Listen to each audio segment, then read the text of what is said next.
Selamat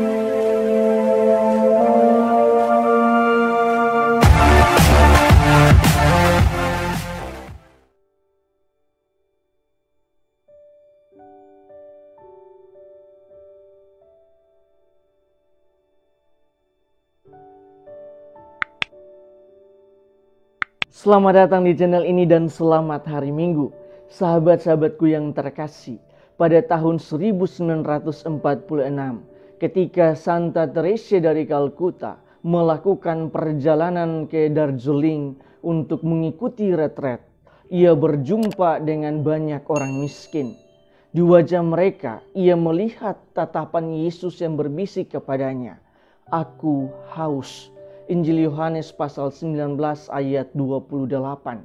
Ia mengatakan, "Aku mendengar panggilan Tuhan untuk meninggalkan segala sesuatu dan mengikuti Kristus ke tempat-tempat kumuh dan melayani Dia di dalam diri orang-orang termiskin di antara kaum miskin." Satu hal yang saya renungkan dari kisah Santa Teresa ini ialah ia mampu melihat kehadiran Tuhan di tengah-tengah kesulitan yang berada di sekitarnya.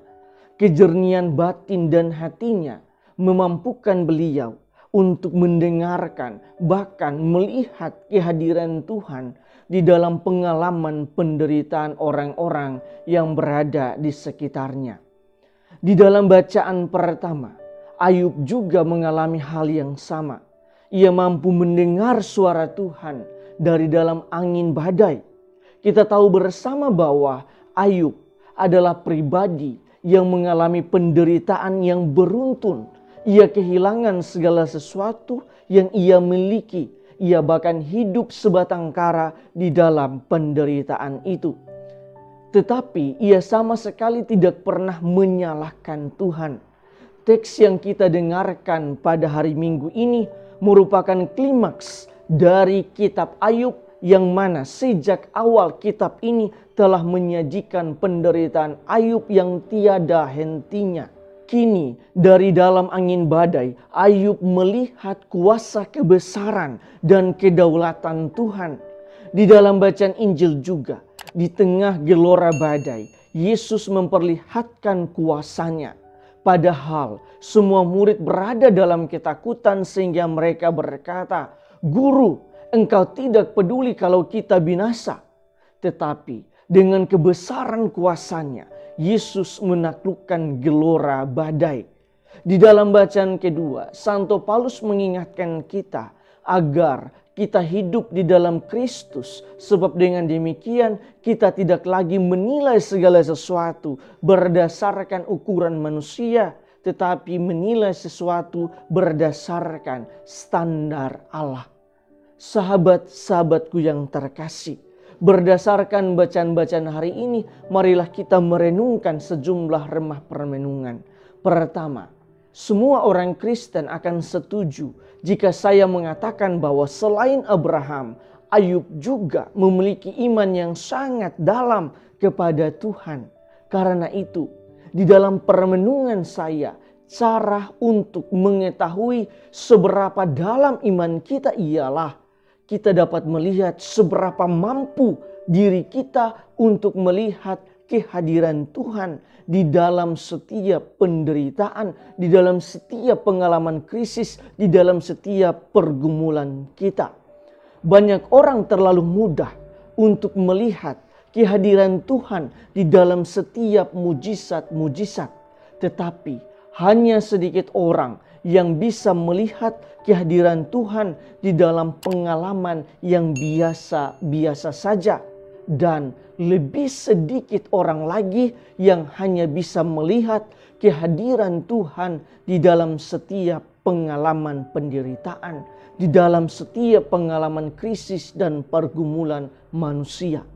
Karena itu, marilah kita berlomba-lomba untuk masuk ke dalam golongan orang yang sedikit itu. Kedua, sebenarnya di dalam realitas penderitaan, pergumulan dan krisis manusia, kita akan menemukan dua hal sekaligus, yaitu keterbatasan kemampuan manusia bahwa kita ketika berhadapan dengan pergumulan, berhadapan dengan krisis, berhadapan dengan penderitaan, ternyata kita sadar bahwa kita ini terbatas. Dan di sisi lain, kita juga menemukan realitas di mana Tuhan itu maha kuasa. Kita menemukan kemahakuasaan Tuhan di dalam setiap penderitaan kita. Dan kemahakuasaan Tuhan itu tidak terbatas. Karena itu, cara terbaik yang perlu kita lakukan di dalam hidup ini ialah jadikanlah Tuhan sebagai teman terbaik kita, yang mana kita bisa selalu berbicara kepada Tuhan ketika segala sesuatu terasa berat bagi kita. Sebab hanya Tuhanlah yang memiliki kuasa yang tidak terbatas itu, yang bisa mengatasi semua krisis, pergumulan, dan penderitaan kita manusia. Ketiga, kecenderungan manusia ialah kita hanya akan mencari Tuhan ketika kita mengalami pergumulan. Ketika manusia mengalami krisis, mengalami penderitaan, di saat itulah baru manusia mencari Tuhan. Namun sebenarnya setiap hari kita harus membangun relasi yang intim dengan Tuhan. Dalam bahasa Santo Paulus, kita harus hidup di dalam Kristus. Karena dengan membangun relasi yang sedemikian intim dengan Tuhan, ketika kita mampu hidup di dalam Kristus, kita akan bisa mengerti apa kehendak Tuhan di dalam setiap pengalaman kita setiap hari.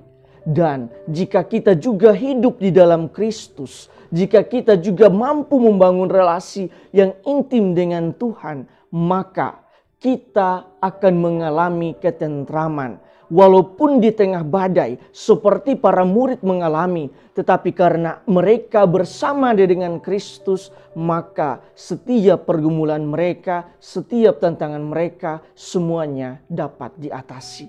Tuhan memberkati kita semua.